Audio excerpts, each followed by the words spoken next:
Je vais vous présenter un deuxième récapitulatif des présentations qui ont eu lieu pendant la première journée de congrès. Je vais vous parler d'un sujet qui me tient beaucoup à cœur, le dépistage néonatal, le passé, le présent et le futur. Ce sujet a été présenté par Professeur Huet, Dr Diane Dufour et Karine Mention. Le dépistage néonatal, ou test de Guthrie, a été mis en place en France en 1972. La première maladie dépistée par ce test a été la phénylcétonurie, puis plusieurs autres maladies se sont rajoutées au fil des années. Depuis 2023, 13 maladies font partie du dépistage néonatal par buvard, réalisé entre 48 heures et 72 heures de vie, à partir d'un prélèvement effectué au niveau du talon du bébé, puis déposé sur un papier buvard. Ce papier passe par plusieurs étapes.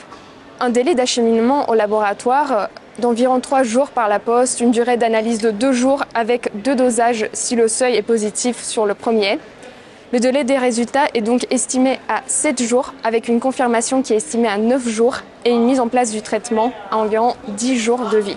Le taux de participation en France est estimé à 99,9% et la majorité des refus sont dus à une information erronée ou à une posture inappropriée de l'informateur.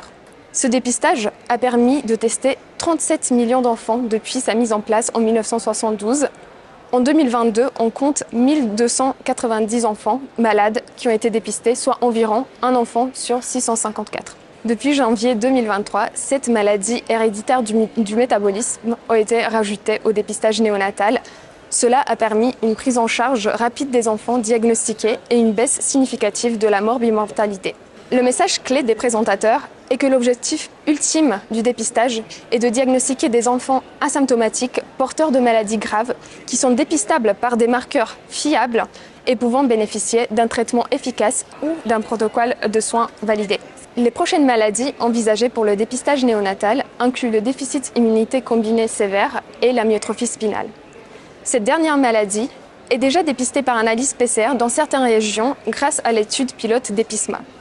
À ce jour, 5 enfants ont été dépistés et ont bénéficié d'une thérapie génique améliorant considérablement leurs symptômes neurologiques. Si on regarde d'autres pays tels que la Belgique ou les États-Unis, on peut voir que de leur côté, ils mènent des études pilotes pour étendre le dépistage néonatal avec des examens génétiques en première intention. Ce type de dépistage arrivera bientôt en France aussi avec le projet pilote Périgénomède qui sera initialement réalisé dans 19 maternités en Bourgogne-Franche-Comté pour évaluer la performance, l'utilité clinique, la pertinence et la viabilité du dépistage génétique.